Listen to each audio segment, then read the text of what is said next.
every valley shall be filled, and every mountain and hill shall be made low, and the crooked shall become straight, and the rough places shall become level ways, and all flesh shall see the salvation of God.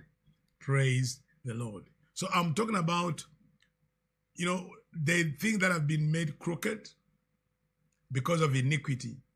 And unless you have gained authority to deal and destroy the altar of Jezebel in the bloodline, please note that in the bloodline, you are born again. You are not bound by that.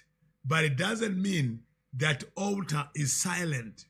It will still incite. It will still bring instances. You may be a strong man. You may be strong in prayer, strong in the word, strong in God, and that altar is not affecting you. But your wife may not be. And what happened? That altar will go to your wife. Your wife will be found in adultery. Your wife will die. Your wife will go through this. And there they know they can access you through your wife.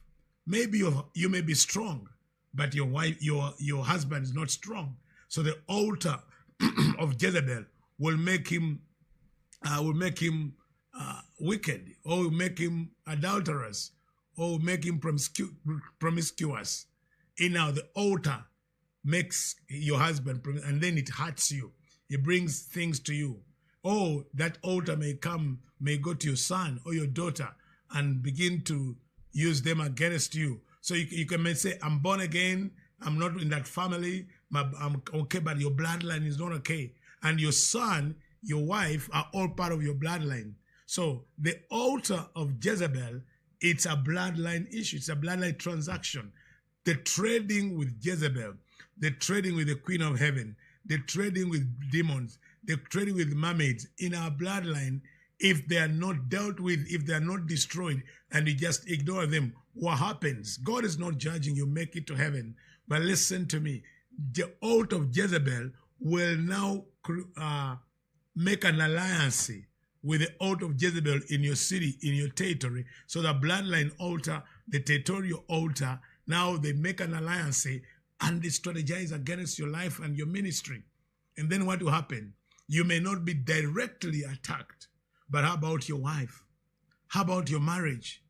That's why you see that today there are many men of God, they love God, but their marriages are always an issue. Why? Because of the altar of Jezebel in the bloodline.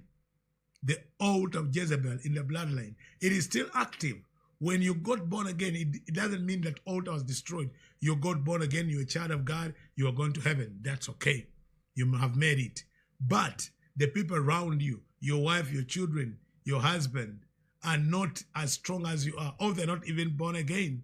And so they are still under the control and the influence of the altar of Jezebel in the bloodline. So the altar of Jezebel in the school, and the altar of Jezebel in your community, and the altar of Jezebel in your generation, and now have formed a confederation. And that is what we call a bond. When altars form an alliance, they've created what we call a bond, omutego. Now that's the bond of iniquity. The Bible calls the bond of iniquity. It's like a molding of iniquity. It's like a tower of iniquity that now on that tower, many lives are influenced. You can be a righteous man in the city, but you are tormented. The wickedness of your city torments you. You can be a righteous man in the nation, but the wickedness of the nation torments you because of the altar of Jezebel in the city. And you see marriages breaking. You see families destroyed.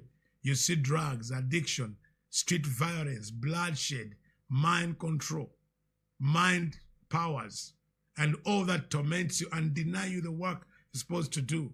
And so you love the Lord so much, you're serving God, but you are being blocked by the altar of Jezebel.